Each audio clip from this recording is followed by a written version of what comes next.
Earnings season ends with corporate Australia in good shape. Russian troops push towards Ukrainian capital Kyiv, and why pet funerals are becoming big business. It's Tuesday, the 1st of March, 2022. Welcome to Fear and Greed, the business podcast that sets you up for a successful day. I'm Michael Thompson, and good morning and happy first day of autumn to you, Sean Aylmer. Good morning, Michael. First day of autumn. Don't think I'm happy about that. No, it's a bit depressing, isn't it? Basically, as soon as you kind of get to the winter solstice, then everything starts to get a little bit better, but we're on the run downhill at the moment, Sean. Yeah, 20th of June. Come on the 20th of June. Geez, that sounds a long way away. I can't believe you actually know what date it is, but then again, you know all kinds of weird and obscure and often uninteresting facts about dates, so I am not surprised. All right, let's get into it. And of course, stay listening for Sean's chat to David Tudhope, CEO of Macquarie Telecom. A really interesting chat about a company that's been in business for almost 30 years, but has managed to keep itself right at the forefront of technology. Really good chat, that one. But first, Sean, the December half earnings season has come to an end, and overall it was a pretty solid half year for corporate Australia. Yes, it was, Michael. Companies seem to have weathered the Omicron and Delta variants reasonably well. While obviously it differs by sector, the broad themes were rising inflation and supply shortages, along with fairly successful cost and profit margin management. Outlook statements were generally more positive than negative. That's good. Almost two-thirds of companies reported higher profit than a year ago, and 54% raised dividends. That sounds good, but that's actually a lower number than normal. Consensus earnings growth expectations for the current financial year have been revised up from about 13% to nearly 15%. What about specific stocks and sectors? Any standouts for you? Oh, I'm so pleased you asked, Michael. I'm so pleased you asked. This is my bread and butter. I love this stuff. Look, Rio Tinto. I know you do. You live for earnings season, don't you? Almost. And now earnings season finishes just as autumn kicks in. It is a depressing time of year for you. Carry on. It's a tough day. Rio Tinto and BHP provided cracking results and massive dividends. BHP's was the third record dividend in a row, and of course Rio's was the biggest payout in Australian corporate history. Now, that was largely thanks to strong demand for iron ore at a time when prices were really high, but demand for copper and aluminium in Rio's case and copper in BHP's case also helped. The laggard was Fortescue. It cut its dividend, its share price suffered, the quality of the iron ore it's producing isn't quite up to what Rio and BHP is doing, and it's suffering as a result. Now, the Commonwealth Bank reported half-year earnings and the other big three quarterly earnings. There's a clear delineation emerging in that sector among investors. CommBank and National Australia Bank are the standouts. Westpac and ANZ have some work to do. And then there's Macquarie Group. It just continues to perform and did well again this earnings season. The energy companies, Woodside and Santos, they reported huge profits, again, thanks to surging commodity prices. And the healthcare companies, led by CSL and Cochlear, also impressed. Sean, you mentioned Fortescue. Were there any others that didn't perform so well? Well, the retailers were hit by lockdowns and restrictions generally, as well as stock and staff shortages. In the supermarket wars, Coles probably finished the season a little ahead of Woolworths, at least in the perception of investors. In the discretionary retail sectors, companies like JB Hi-Fi and Harvey Norman are struggling a bit to keep the momentum going at least. The property companies were mixed, very mixed in fact. And of course, the travel and tourism stocks, think Qantas, Flight Centre, Corporate Travel Management, ran into plenty of turbulence during the December half from COVID-19 and then since then from the war in Europe. And Sean, I suppose it would be easy if you're kind of one of the market darlings to think that the good times are going to continue forever. But at some point, often they'll fall down a little bit. Any ones that fit into that category this earnings season? I think Domino's Pizza really fits into that category more than most. Weaker sales in Japan and higher food prices led to a really big sell-off in its share price. It's probably a bit unfair to put Aristocrat Leisure into the basket, but the failure to buy UK group Playtech meant the company has pretty much had to go back to the drawing board on that. Its share price has been trending the wrong way the last few weeks, and James Hardie's share price has mostly been falling ever since it announced its results 3 weeks ago. Remember, Aristocrat Leisure and James Hardie were two of the better performing stocks last year. Their shine's come off them a little bit too. Anyway, that's the wrap. Earnings season is now all over. Normal business will resume. All right. So how did local equity markets perform yesterday, Sean? The S&P ASX 200 closed up 0.7% to 7,049 points following Wall Street's lead over the weekend. The big materials companies led the way, with BHP surging 4.4% and Rio Tinto was up 3%. Fortescue fell 2.4%, but it went ex-dividend. That explains that movement. The oil and gas companies Woodside and Santos also did well on the back of higher oil and gas prices, while pretty much the same could be said for the gold diggers, with the price of gold rising. Market leader Newcrest was up 3.4%. Generally, the banks were flat, so too the retailers. And what about global markets? Wall Street and European markets fell sharply overnight, while Brent crude pushed back above $100 a barrel. Vladimir Putin putting his country's nuclear arsenal on high alert yesterday frightened traders, and there was a rush to safer assets. The US dollar appreciated, sending the Aussie dollar below 72 US cents, though it climbed back overnight to be trading around 72.5 US cents. The value of the Russian ruble fell by nearly 30%. Now, demand for government bonds surged, pushing up their price and dropping their yields. That's after several weeks of gradually rising yields. In the commodity sector, some LNG orders were paused overnight, Black Sea wheat sales froze, and finance for trade is dissipating. Shipping costs are again rising. Bad news for everyone, with the immediate disruption being around the Black Sea trade, where about 1/4 of the world's grain is traded. Okay, we'll be back in a moment with the rest of the day's business news. Sean, the invasion of Ukraine by Russia continues, and the next couple of days really are crucial. Yes, Russian troops took two smaller cities in southern Ukraine over the past 24 hours, and the capital Kyiv and second city Kharkiv are under heavy fire. Dozens of Ukrainians are believed to have died in Kharkiv in particularly fierce fighting. The attacks took place while Russian and Ukrainian officials met on the Belarusian border to discuss a ceasefire. Now, no breakthrough was achieved, but there are reports this morning that talks will continue. Also, Russian President Vladimir Putin spoke to French President Emmanuel Macron and said a Ukraine settlement was only possible if Kyiv was neutral, denazified, and demilitarized. Mr. Macron called for an end to all strikes and attacks on civilians and homes. Ukrainian President Volodymyr Zelensky, who remains in Kyiv, said the next 24 to 48 hours are crucial in defending the country. He's asked that Ukraine become an EU member immediately, something that usually takes years. The request will infuriate Mr. Putin. Overnight, the United Nations said more than 500,000 people have now fled Ukraine. Long queues are on borders of Poland, Hungary, Slovakia and Romania. Now, back home, Prime Minister Scott Morrison has banned Mr. Putin from travelling to Australia and all other members of Russia's Security Council. And Foreign Minister Maurice Payne said Australians in Russia should leave immediately. Several national buildings around the country were lit up overnight in the national colours of Ukraine, that's blue and yellow, to show support.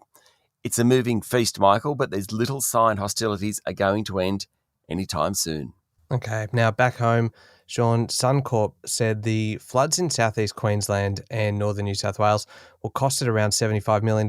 The images of those floods, particularly around Lismore that we saw yesterday, just terrifying.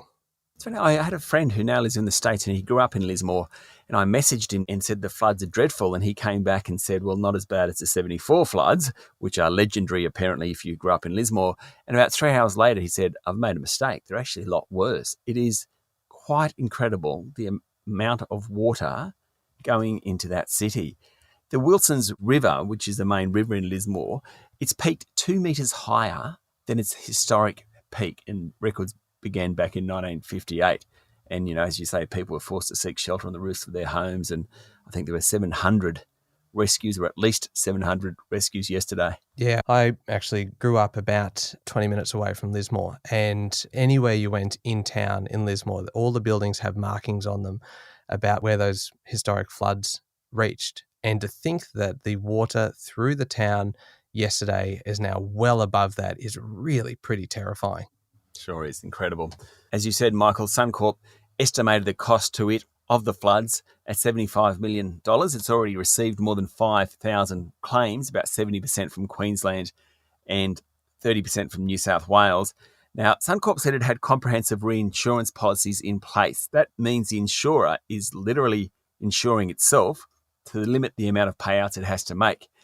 doesn't sound that interesting, Michael, but it's actually a massive global business. More on reinsurance some other time. Obviously, the floods are causing havoc and the Defence Force has been called in. New South Wales Premier Dominic Perrottet said the flooding was unprecedented and will get worse. In Queensland, an 8th death from the floods was confirmed. A year's worth of rain has fallen in just a week in some areas. Internet services are down, power is down, many retailers have had to close their doors, schools are closed, though hopefully the worst is over for the Sunshine State. Yeah, hopefully. Okay, now, Sean, it's a big week in the economics world with the Reserve Bank board due to meet today and economic growth figures for the December quarter due out tomorrow. But things actually kicked off with some pretty solid retail sales figures yesterday. Yes, January turnover rose by 1.8% over the month, much higher than most economists expected. Spending on food soared, but the strong growth really came late in the month post-lockdowns. Department stores recorded a sharp increase in sales. That's all according to the Bureau of Statistics. There was also credit data released yesterday. Total credit is running at a 7.6% clip. That's a pretty solid pace, that one. Mostly helped by housing credit. There has been a pickup in business credit as well, which augurs well for investment, which of course augurs well for the economy. Sean, buy now, pay later group Zipco is set to buy competitor Sezzle in a deal that will take Zipco's user numbers from 10 million to 13.4 million. Yes, the deal was announced yesterday, as was a $200 million capital raising.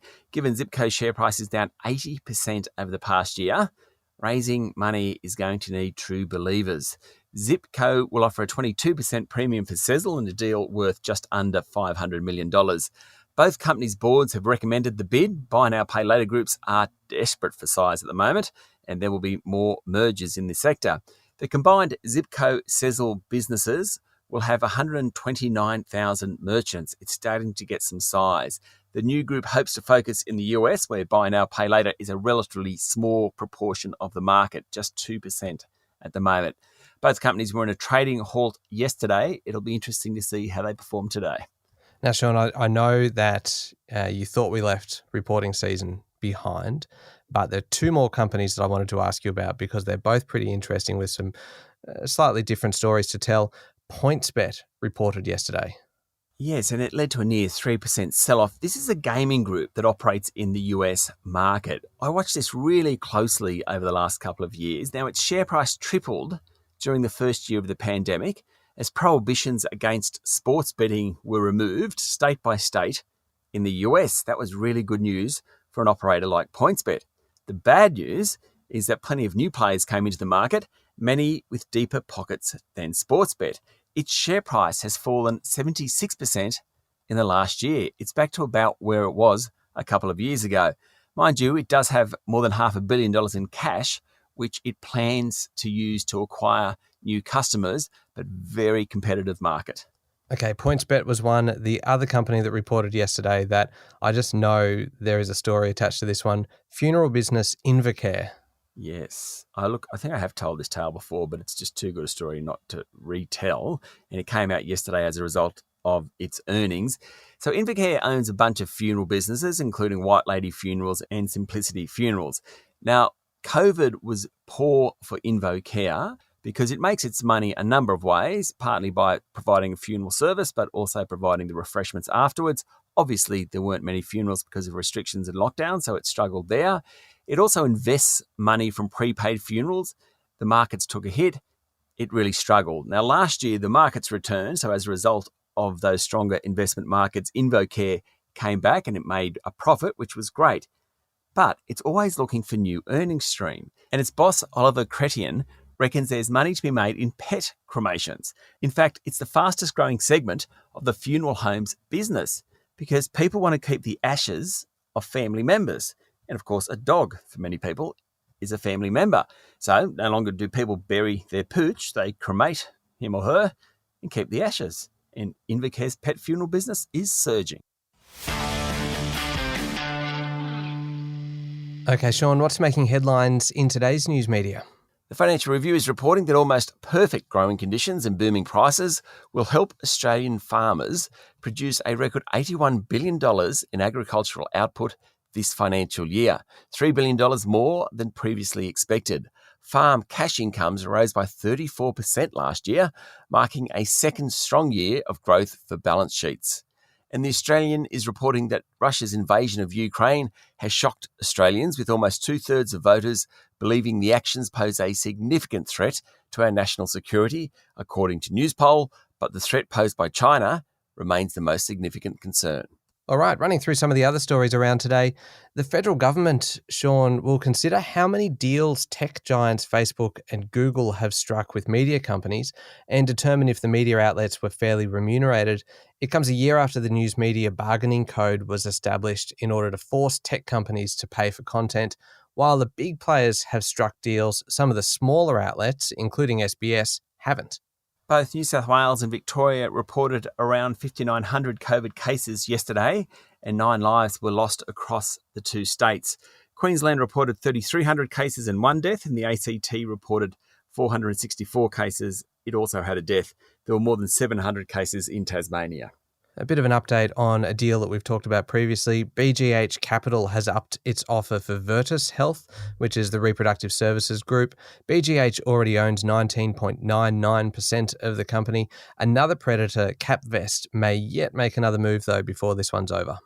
And Michael, Perseus Mining, one of the better performing gold stocks in recent times, will spend more than $200 million on an undeveloped gold project in Sudan. Now, the group already has 3 gold mines across Ghana and Cote d'Ivoire in Africa, and that strategy of investing in that region, notwithstanding all that sovereign risk that's around, seems to be paying off. I love these stories about gold mines in Africa. It does just read to me like a Wilbur Smith novel. And the sovereign risk element is a big one, and we saw It's that huge. kind of backfire a bit last year as well, but still there's something a little bit exciting about it, don't you reckon? Totally. And could you imagine actually mining something, because the infrastructure wouldn't be there, just housing and roads, and they're in areas, part of you think, let's not dig it up. But, the other part is that you're actually providing huge amounts of income for these incredibly poor countries. Yeah, it would inject an awful lot of money back into local economies. But you'd want to make sure that it's a good gold mine before you invest that kind of cash in it. And clearly, Perseus Mining's made that decision. Yeah, it sure has. I mean, it's actually got a pretty good track record now. Yeah, absolutely. All right, what's the key overseas news this morning, Sean? Well, returning to the Ukraine, British energy giant BP will exit its nearly 20% stake in Rosneft, the Russian government-controlled oil producer. BP has been under pressure to dump the stake, and it will cost the group up to $25 billion, all things considered. It's easily the biggest corporate response to Russia's invasion of Ukraine. Now, other corporates, particularly the airlines, are responding to the invasion. For example, Meta Platforms, the parent of Facebook, has removed a network of 40 fake accounts hacking prominent Ukrainian individuals. And another example is Google. It's disabled some Google Maps in the Ukraine for the safety of the local communities. The Japanese economy is the 3rd largest in the world, behind the US and China, and Australia's 2nd largest trading partner, so its health really matters. But new figures released yesterday show a slowdown in manufacturing and among retailers. There are now fears that the Japanese economy could shrink this quarter. A big part of the manufacturing economy is the car makers, and figures show that Toyota's domestic production fell 32% in January, and Nissan's fell 25%. And finally, some good news for travellers. Indonesia will no longer require international passengers in Bali to isolate upon arrival under a trial program that starts this month. The intention is to lift all quarantine requirements by next month. Passengers who are fully vaccinated will still have to take a PCR test when they arrive and stay inside their pre-booked accommodation while waiting for the result. Good news, though. Yeah, it certainly is. Now, up next is the Fear and Greed Daily interview. And today, Sean, you're speaking to David Tudhope, the CEO of Macquarie Telecom Group. Yes. Now, as you mentioned in the opening, David has been running the business for nearly 30 years, and it has morphed from a traditional telco more towards data centers and cloud computing and cybersecurity. What I love about this story is just how this company has been able to change as times have changed and stay ahead of the curve. And so the area that it's involved in now, cybersecurity and data centers particularly, are exactly where demand is. It's just a really interesting chat to David. Yeah, it's up next in the Fear and Greed playlist on your podcast platform or at fearandgreed.com.au. Thank you, Sean. Thank you, Michael. It's Tuesday, the 1st of March, 2022. Make sure you're following the podcast and join us online on LinkedIn, Twitter and Facebook. I'm Michael Thompson, and that was Fear and Greed. Have a great day.